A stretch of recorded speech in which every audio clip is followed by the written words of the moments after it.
Good morning. Today I'm going to talk about this recent rebuild of this late 60s Epiphone Comet amplifier that I completed. It's an EA-32RVT model that has both reverb and tremolo. It runs on two EL-84 output tubes. And once you get these amps fixed up, they sound great. But they do have a couple problems I'll discuss. First thing I did on this amp was replace all the electrolytic capacitors. I replaced the filter caps with this J&J 500 volt. And then I replaced these two resistors, this 1K resistor and this other smaller one here, because these were way out of spec. I rebiased my amp to about 68%. And I placed an inrush current limiter here, which I do on all my rebuilds. I usually use the CL90.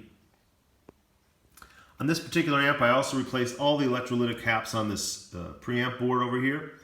I find that these 2 to 10 microfarad caps are frequently out of spec and are usually what accounts for the tremolo not working so well.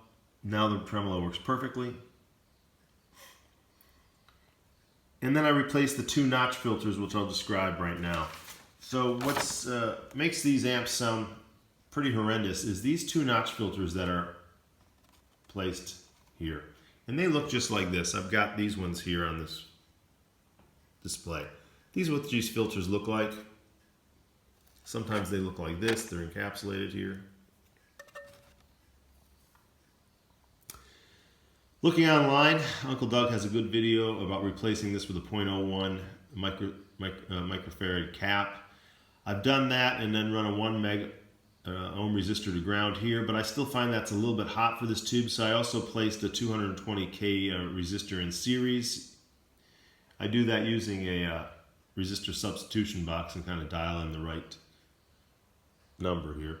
And then this earlier one I replaced simply with a 150K resistor across. I removed this capacitor totally. The other issue with this particular amp is this one does not have a reverb transformer driving it.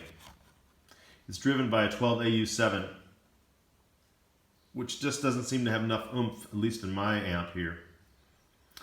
My amp has the original Gibbs reverb tank, and that measures 200 ohms input and output. But I find if I replace this resistor here, or simply bypass this 3.3K with a 470 or to a 1K ohm resistor, it really helps drive this tank a lot better. I've also replaced my 12AU7 with a 12AT7. That also helps quite a bit as far as driving the reverb. I go back and forth on this depending on how much reverb I want. As far as the replacements for the notch filters, here's one here.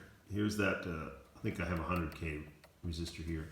And then here's the 0.01 microfarad capacitor, 220K resistor in series, and a 1 meg ohm resistor to ground. These go to point number 25 on the circuit board. And then I also placed a shielded wire here to run to this V2 tube, and I put one end of it to ground. This amp in particular, because it's for my brother, I replaced the power transformer with this Classic Tone 40-18027. This runs off 240. My brother lives in Europe. This is nice because it also has a center tap on the filament supply, so you can really get things quieted down. Here's the center tap there. These Epiphone amps are also notorious for not having their filament supply, which is AC, twisted. You can see I twisted this one here, but these are untwisted and account for some noise running down the line. If you wish, sometimes I've twisted this, but this one's pretty quiet as it is.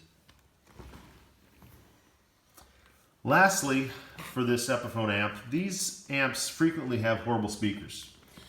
I replaced this speaker with this Weber Blue Pup 10-inch, which sounds quite good.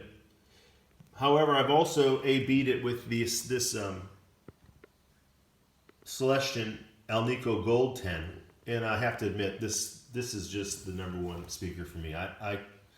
This speaker is louder, it has a greater sensitivity, so it makes your amp louder, so when you're playing small clubs you have enough oomph. It's just my overall go-to speaker. They're not cheap, unfortunately. And that's it. I hope this has helped you all out. And if you have any questions, let me know.